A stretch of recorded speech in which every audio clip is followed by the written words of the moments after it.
If you've ever looked at your bank account at the end of the month and thought, where did all my money go?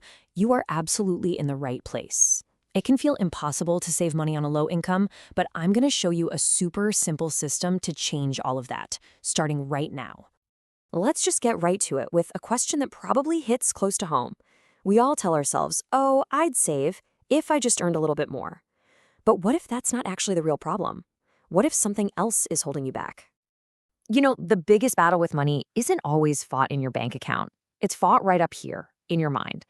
On one side, you've got the scarcity mindset. It's that little voice that says, I just can't save. It makes you feel like money is in the driver's seat. But then there's the abundance mindset. It flips the entire script. It doesn't say, I can't. It asks, how can I? That simple switch from a statement to a question, well, that's how you take back control. Okay, so if the size of your paycheck isn't the main villain here, what is? Let's pull back the curtain on the real money trap that keeps so many of us stuck. Here it is. The real enemy isn't your income. It's your habits. It's the fact that your money doesn't have a system.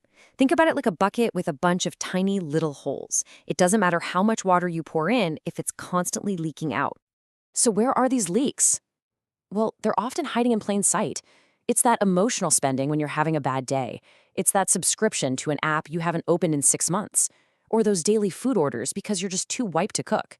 See, individually, they feel like nothing. But add them all up, and that's where your savings are disappearing. All right, we found the leaks. So how do we plug them? We fight back with a plan. We give our money a purpose. From now on, every single rupee is going to have a job to do before you even get it. And the best tool for the job is something called zero-based budgeting. I know, it sounds a little intimidating, but I promise it's dead simple. All it means is that your income minus all your plans for that income, your spending, your saving, should equal zero. That's it. It means no money is left just floating around, tempting you to spend it. Now, a really easy way to get started with this is the 70-20-10 rule. It's a little different from what you might have heard. We're going to aim for 70% of your income for your absolute needs, rent, bills, food, then 20% for your wants, the fun stuff, and a non-negotiable 10%. That goes straight to savings. It's a clear, realistic target to get you going. Now look, having a plan is awesome, but relying on willpower every single day to follow that plan, that's exhausting, and it's a recipe for failure. The real secret here is to take willpower completely out of the equation. We're going to make your savings automatic. This system is a total game changer, and it's just 3 easy habits. First, you're going to pay yourself first. Think of your savings as the most important bill you have. Second, you automate it. Seriously, set up an automatic transfer for the day you get paid.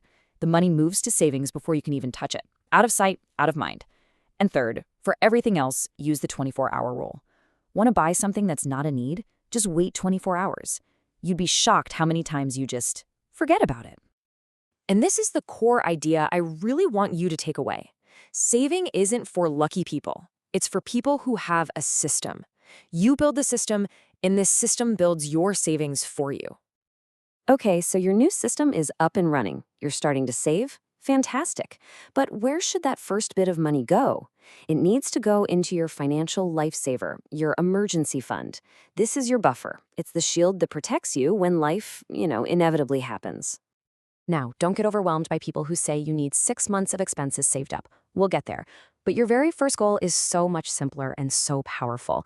Just save 1 month's worth of your essential expenses. That's it. Hitting that first goal is a huge win, and it will give you a level of peace you can't even imagine. Now, as you're building this fund, just watch out for a few common traps. Don't keep the money in your main checking account where it's easy to accidentally spend. Don't you dare use it for a new phone. That's not an emergency. And please don't get discouraged if you have a setback. This is all about progress, not perfection. So once you have this system down, once you have your starter emergency fund in place, you've built this incredibly strong financial foundation.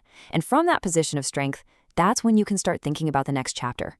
Finding ways to bring in more money, like learning a new skill or starting a side hustle. And really, that's the whole point of this. It doesn't matter what you're earning right now. Your income doesn't get to decide your future. The small, smart decisions you start making today, those are what will build the life you want. So what's your first decision going to be?